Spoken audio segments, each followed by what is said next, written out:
नाज़रीन, अगर आपने सोशल मीडिया पे देखा होगा कि अनमोल और पिंकी का केस जो है वो सोशल मीडिया की ज़ीनत बनता नज़र आया। उसके बाद कुछ दिनों से मोमना इकबाल साकिब चद्दड़ का केस जो है वो आपको मीडिया की ज़ीनत बना नज़र आया। लेकिन मैं समझता हूँ कि वो हमारे इशू नहीं है। 2 वक्त की रोटी खाने को नहीं है, उस अवाम के साथ कैसे जुल्म और ज़्यादती की जा रही है और कोई पूछने वाला नहीं है। कोई अपोजिशन नहीं है, कोई सियासतदान नहीं है, कोई पार्टी नहीं है, कोई हुकूमत नहीं है। सिर्फ और सिर्फ आपको नजर आएगी तो करप्शन नजर आएगी, नाअहली नजर आएगी और आवाम का खून पीते सियासतदान नजर आएंगे। जो हुकूमत वक्त की तरफ से तमाम मिनिस्टर्स, तमाम मेंबर्स असम्बली जो है ये बोलते हैं मुल्क तरक्की की राह पे गामजन है। मैं पूछता हूँ भाई कौन सी तरक्की की राह पे गामजन है मुल्क? तो आप कहते हैं कि मुल्क तरक्की की राह पर गामजन है। भाई कहाँ से गामजन है? पेट्रोल आपके पास नहीं है, बिजली आपके पास नहीं है, गैस आपके पास नहीं है, पानी आपके पास नहीं है, एजुकेशन आप नहीं दे सकते, रोड्स आपके बंद है, हुकूमत सियासत में इस्तेकाम नहीं है। आपने लोगों से पेट्रोलियम की मद में, लेवी की मद में 2700 अरब रुपए वसूल किए हैं। जो IMF से पैसे आ रहे हैं वो कहाँ पे हैं? फिर आप बजट में जो है इतने तकरीबन 500 से 700 अरब रुपए का बजट जो है वो उसको एक्स्ट्रा करने जा रहे हैं, अवाम पे मजीद बोझ डालने जा रहे हैं। हुकूमत कब तक अवाम पर बिला वास्ता टैक्स का बोझ डालती रहेगी? पैरा फोर्स तो ऐसे लगता है कि अवाम की तजलील के लिए बनाई गई है, अवाम के लिए मुश्किलात पैदा करने के लिए बनाई गई है। अवाम दोस्त नहीं है। औज़ुबिल्लाहि मिनश्शैतानिर्रजीम, बिस्मिल्लाहिर्रहमानिर्रहीम। अस्सलाम वालेकुम नाज़रीन, बेबाक के साथ मैं हूँ चौधरी शहबाज रहीम। नाज़रीन, अगर आपने सोशल मीडिया पे देखा होगा कि अनमोल और पिंकी का केस जो है वो सोशल मीडिया की ज़ीनत बनता नजर आया। उसके बाद कुछ दिनों से मोमना इकबाल साकिब चद्दड़ का केस जो है वो आपको मीडिया की ज़ीनत बना नजर आया। लेकिन मैं समझता हूँ कि वो हमारे इशू नहीं है, वो उनके आपसी इंटरनल इश्यूज हैं। अगर किसी को, 2 फैमिलीज को, 2 लोगों को इख्तलाफ है तो वो उसके लिए पुलिस स्टेशन जा सकते हैं, कोर्ट जा सकते हैं और बहुत से फोरम है जहां पर वो दादरसी के लिए एप्लीकेशन दे सकते हैं। लेकिन जो हमने आज अदादो शुमार जमा किए हैं वो बड़े हैरान कुन है।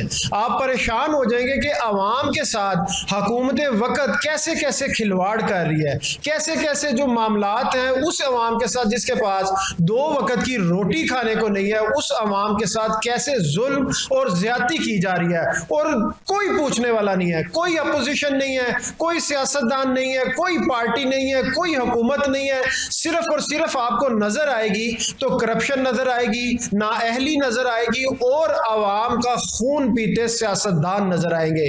अगर बात की जाए हुकूमत की बेहसी की, नाअहली और करप्शन की, तो मैं कहता हूं जो आज अदादो शुमार हमने जमा किए हैं ना, तो वो आप हैरान हो जाएंगे कि ये अदादो शुमार और जुल्म और ज्यादती जो है हुकूमत वक्त की, और कोई इसको पूछने वाला नहीं है। और कोई ख्याल जो है कि 100 में से अगर बात की जाए परसेंटेज की तो आप कहते हैं कि मुल्क तरक्की की राह पर गामजन है।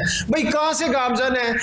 पेट्रोल आपके पास नहीं है, बिजली आपके पास नहीं है, गैस आपके पास नहीं है, पानी आपके पास नहीं है, एजुकेशन आप नहीं दे सकते, रोड्स आपके बंद है, हुकूमत सियासत में इस्तेकाम नहीं है। तो कहां से आपका मुल्क जो है वो तरक्की की राह पर गामजन है? एक तो हमें इस जुमले की, इस फिक्रे की जो हुकूमत वक्त की तरफ से तमाम मिनिस्टर्स, तमाम मेंबर्स असम्बली जो है ये बोलते हैं मुल्क तरक्की की राह पे गामजन है। मैं पूछता हूँ भाई कौन सी तरक्की की राह पे गामजन है मुल्क? अगर आज जो अदादो शुमार हमने इकट्ठे किए हैं अगर वो हम आपको बता दें तो आप हैरान और परेशान हो जाएंगे। नाज़रीन, आज की जो खबर है वो खबर जो है वो मेरी और आपकी जेबों की खबर है कि हुकूमत वक्त आपके और मेरे साथ क्या कर रहे हैं। अगर बैक फुट पे जाएं, हुकूमती मामलात को देखें तो आपको लगेगा कि IMF के आगे कशकोल पकड़े फिरते हैं कि हमें किस्त ना मिली तो मुल्क डिफॉल्ट होने तक चला जाएगा, अगर पैसे ना मिले तो जो रेट्स हैं, महंगाई है बढ़ जाएगी, बेरोजगारी बढ़ जाएगी, मुल्क में इस्तेकाम नहीं रहेगा। आपने लोगों को बेवकूफ बनाया हुआ है और उसमें हुकूमत वक्त नहीं है। सॉरी टू से जो अपोजिशन पार्टी है उसमें इसका ज्यादा किरदार है, क्योंकि अपोजिशन पार्टी वो किरदार अदा करती है जहां पर अवाम के हक पर डाका मारा जाए, अवाम के साथ जुल्म और ज्यादती की जाए, तो जो अपोजिशन पार्टी है वो उस चीज को उजागर करती है। कौमी असम्बली हो, सूबाई असम्बली हो, और उसमें अवाम के तहफ़्फ़ुज़ को यकीनी बनाती है। तो नाज़रीन, ये मामला पेट्रोल और महंगाई के साथ जुड़ा है, और ये पेट्रोल, महंगाई और आपकी कमाई का एक ऐसा इंकशाफ, ऐसे फिगर सामने आए हैं कि हम तो हैरान हैं और किसको क्या कहें। यहाँ पर तो ऐसा दौर आ चुका है कि आवाज़ उठाना भी मुश्किल है, मगर हमेशा कुछ आवाजें ऐसी रही हैं जो वक्त के साथ साथ थमती नहीं है, धीमी नहीं पड़ती, वो वक्त के साथ साथ गहरी और मजीद ताकतवर और बुलंद होती हैं। तो मैं आपको सारे फिगर भी बताऊंगा और आईएमएफ के पास क्या करने जाया जाता है वो भी बताऊंगा। और फिगर्स जो है ये सारे वो हैं जो सरकारी दस्तावेजात के मुताबिक फिगर है। अगर बात की जाए, जिसने कई सवालात खड़े कर दिए, बताया जा रहा है कि वफाकी हुकूमत ने सिर्फ 2 वर्षों में, यानी 2 सालों में, जो पेट्रोलियम लेवी की मद में 2700 अरब रुपए, 2700 अरब से ज्यादा की जो रकम है वो अवाम से वसूल की है, आपसे और मेरे से वसूल किया। 2700 अरब, 2700 अरब, एक हजार अरब के लिए आप तरले मिन्नते करते फिरते हैं आईएमएफ की, दूसरे ममालिक की। आपने लोगों से पेट्रोलियम की मद में, लेवी की मद में 2700 अरब रुपए वसूल किए हैं। और हैरान की बात यह है कि ये रकम आईएमएफ के जो 2 लास्ट प्रोग्राम हुए हैं ना आईएमएफ के, उससे ज्यादा रकम ये है। आप आईएमएफ के पास क्यों जाते हैं कि जब आवाम का खून और पसीना निचोड़ कर आप उनसे पाई जब इकट्ठी कर लेते हैं, तो आप आईएमएफ के पास क्या करने जाते हैं? 2700 अरब रुपया आपने 2 सालों में आवाम से पेट्रोलियम लेवी की मद में इकट्ठा कर लिया है, फिर आप आईएमएफ से जाते हैं कर्जे लेने। आवाम को तो रिलीफ है नहीं, अवाम को किस चीज का रिलीफ, कब मिलेगा रिलीफ? आईएमएफ से जो इंस्टॉलमेंट या किस्त आती है वो तो आपके अपने उड़न खटोलों के लिए है, आपके अपनी मराद के लिए है, तो अवाम के लिए क्या है? अवाम को तो आप इतनी भी रिलैक्सेशन, इतनी भी सहूलियात नहीं देते कि वो 2 वक्त की रोटी आराम से खा सके। इसके साथ साथ मैं फिर यही कहूंगा कि ये पैसा गया का, इसकी इन्वेस्टिगेशन होनी चाहिए। इदारों को चाहिए कि अवाम का कुछ ख्याल करें और इसकी इन्वेस्टिगेशन करें। जो 2700 अरब रुपया जो पेट्रोल लेवी की मद में आया वो कहां है? जो आईएमएफ से पैसे आ रहे हैं वो कहां पे हैं? फिर आप बजट में जो है इतने हजार, तकरीबन 500 से 700 अरब रुपए का बजट जो है वो उसको एक्स्ट्रा करने जा रहे हैं, अवाम पे मजीद बोझ डालने जा रहे हैं। तो पहले वाले पैसे कहां हैं? उसका हिसाब कौन देगा? वो पैसे कहां गए हैं? ये कोई बात ना कोई इदारा पूछने को तैयार है, ना कोई हुकूमत वक्त बताने को तैयार है।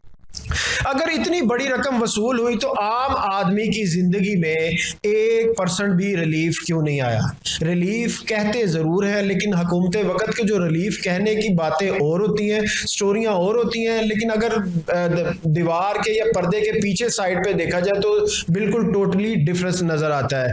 और आज इन्हीं सवालात पे हम बात करेंगे, आज इन्हीं चीजों पे बात करेंगे कि 2700 अरब जो 2700 अरब है 2 सालों में, 2 बरस में पेट्रोलियम की लेवी पे लिया गया है, वो किधर खर्च किया है, वो कैसे खर्च किया है, और जो आईएमएफ से आप किस्तें ले रहे हैं वो कहां पे आप लगा रहे हैं। फिर आप कहते हैं जो इंस्टॉलमेंट ले रहे हैं इसकी मद में पैसे देने हैं। भैया आपको जरूरत क्या है जब आप 2700 अरब रुपया आपने 2 सालों में तो आवाम से इकट्ठा कर लिया है, आवाम का खून पसीना निचोड़ लिया आपने उस पर। और अगर फिर बात करें कि सरकारी दस्तावेजात हैं, ये दस्तावेजात जो हैं ये सरकारी हैं, 2024 मार्च से लेके 2026 मार्च तक की मैं बता रहा हूं कि 2700 अरब रुपया पेट्रोलियम लेवी पे हुकूमत वक्त ने इकट्ठा किया है। 2725 अरब रुपए वसूल किए, 2725 एग्जैक्ट फिगर जो है 2700 अरब रुपया वसूल किए हैं। दूसरी तरफ कहा जा रहा है कि आईएमएफ से 2 जारी कर्जे जो है प्रोग्राम की मजूरी जो कीमत है वो 2340 अरब रुपया। नाजरीन, जो आईएमएफ से लास्ट 2 प्रोग्राम, जो लास्ट 2 दफा कशकोल लेके जाना पड़ा है, लास्ट 2 दफा तरले मिन्नते रिक्वेस्ट की जा चुकी हैं कि हमें कर्जा दे दें, हमारा मुल्क नहीं चल रहा, उसके एवज जो आम आवाम है उसके ऊपर भारी भारी जिम्मेदारियां डालने के वादा किया जाता है। और मैं बताऊं आपको कि लास्ट जो 1.3 अरब डॉलर की जो किस्त जारी की है ना आईएमएफ ने, उस पे भी हम आपको बताते चले कि आवाम को जो 200 यूनिट बिजली पे सब्सिडी दी जाती थी वो खत्म, 145 अरब रुपए की जो गैस पे सब्सिडी दी जाती थी वो खत्म। उसके अलावा बहुत से ऐसे टैक्सेस हैं जो कि आम आवाम पे लगाए जाएंगे। सियासतदानों की मुराद खत्म नहीं की जाएगी, इनके जो उड़न खटोले हैं वो कम नहीं किए जाएंगे, इनकी किसी भी मुराद पे तनख्वाहों पे कट नहीं लगाया जाएगा। कट लगाया जाएगा तो आम आदमी पे, आप पे और मेरे पे लगाया जाएगा। टैक्स लगाए जाएंगे तो आप पे और मेरे पे लगाए जाएंगे। यानी एक तरफ हम कर्ज लेने जाते हैं और दूसरी तरफ अवाम से इतनी बड़ी जो 27,725 अरब रुपया जो है हमने वसूल किया है पेट्रोलियम लेवी की मद में, वो भी, और जो IMF से पैसे आए हैं वो कहाँ गए कुछ पता नहीं है। क्योंकि अवाम पता तब लगेगा जब अवाम को रिलैक्सेशन मिलेगी।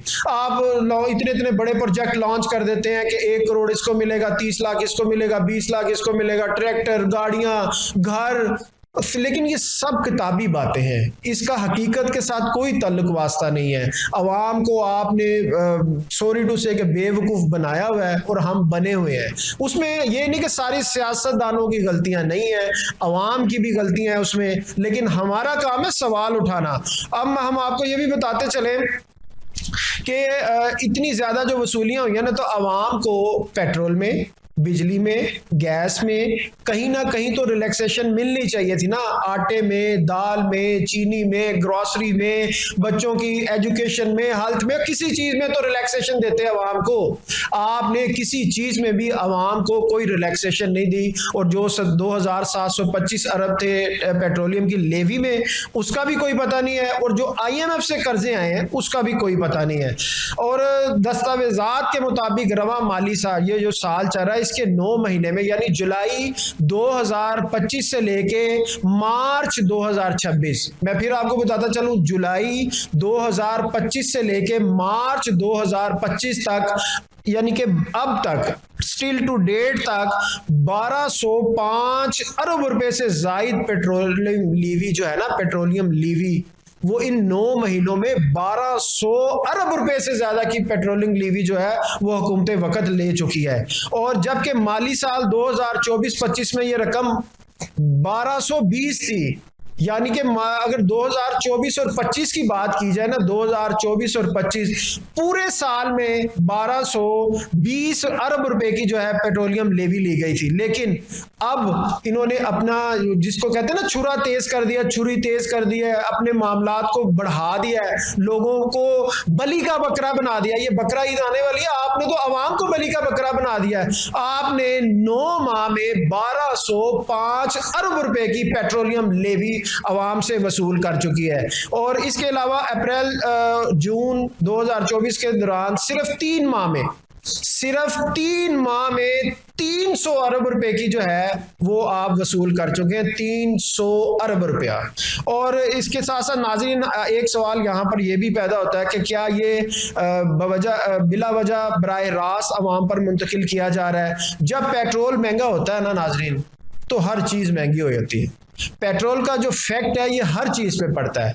पेट्रोल का जो फैक्ट है, जब आप घर से गाड़ी को, बाइक को, किसी चीज को सलफ मारते हैं, स्टार्ट करते हैं, तो वो, अगर आप ग्रोसरी लेने जा रहे हैं, आप अपने काम दुकान पे जा रहे हैं, आप अपनी फैक्ट्री पे जा रहे हैं, तो समझे कि पेट्रोल महंगा होने का फैक्ट जो है वो पड़ना शुरू हो गया है। और अगर आप दुकानदार हैं, अगर आप फैक्ट्री ओनर हैं, अगर आप कारखानेदार हैं, कोई भी हैं, तो एंड जो है सारे मामला, जो जितनी भी महंगाई है, एंड यूजर को, ग्राहक को, कस्टमर को देनी पड़ती है। बल्कि इससे जितनी भी आपको बता चुके हैं, ग्रोसरी हो, कोई भी चीज हो, जरूरियात जिंदगी की, तो पेट्रोल उस पर इफेक्ट करता ही करता है। और अगर बात की जाए 2700 अरब से ज्यादा वसूल हो चुके हैं, तो आवाम को रिलीफ क्यों नहीं मिला, इसका जवाब आपने भी लेना है और हमने भी लेना है। क्या पेट्रोलियम लेवी के पैसे अवामी फलाह पर खर्च हो रहा है या नहीं हो रहा, इसका आपने भी पूछना है और हमारा भी हुकूमत वक्त से यही सवाल है। हुकूमत कब तक अवाम पर बिला वास्ता टैक्स का बोझ डालती रहेगी?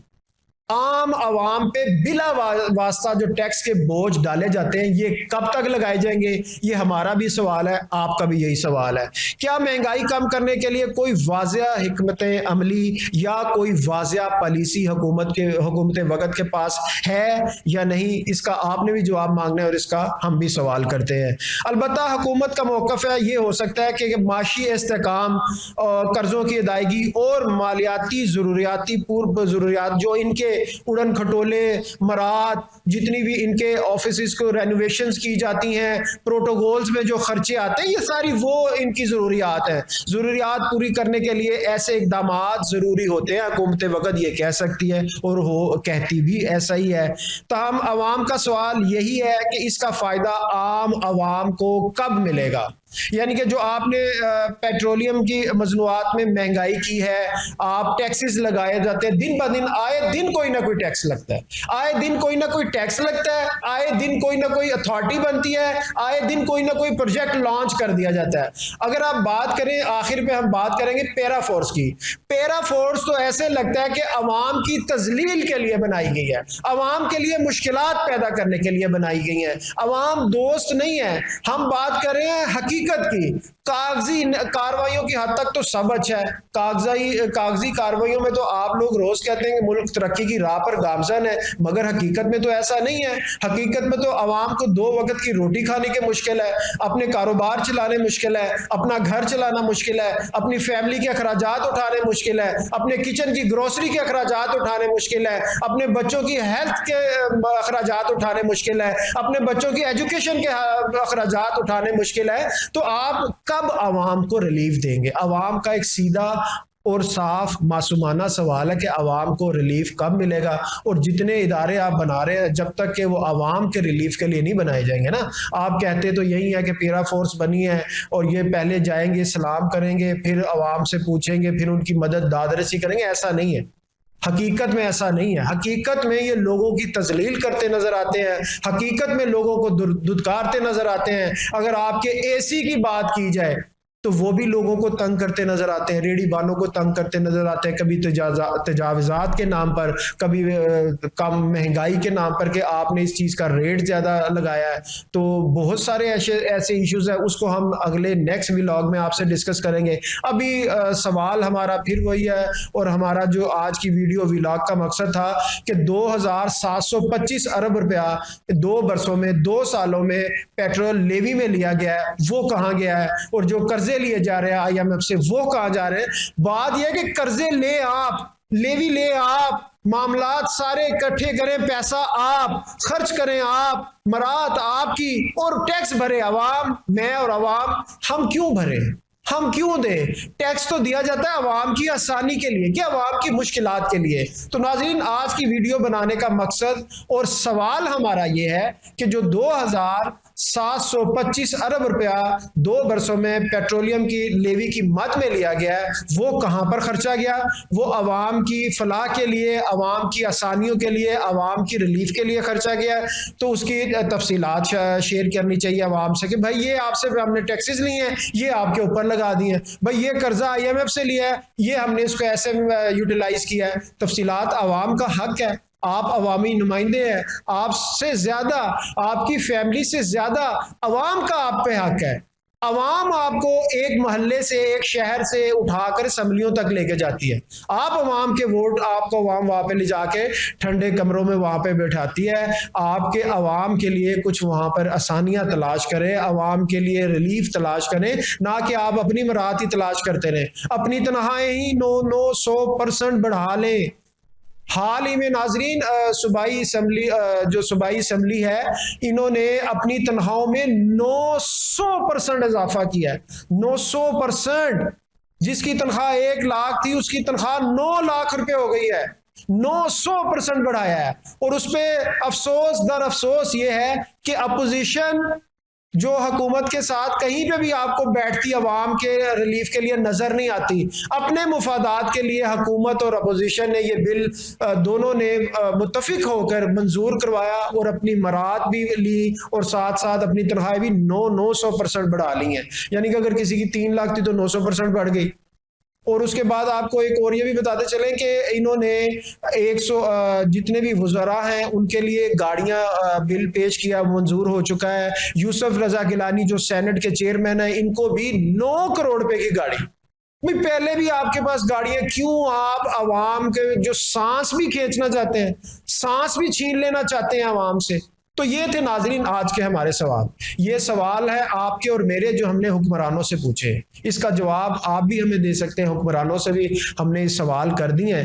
तो अगर वीडियो अच्छी लगी है तो लाइक भी कीजिएगा, सब्सक्राइब भी कीजिएगा, और मजीद हमें हमारी रहनुमाई आप करेंगे और हम आपकी आवाज़ बन के आला हुकाम तक जो है आपके जो मामलात हैं, जो लोगों के, जो आवाम के मामलात हैं, मुश्किलात हैं, उसको आगे लेके जाएंगे। मुझे और मेरी बेबाक टीम को इजाज़त दीजिए। अल्लाह हाफिज़।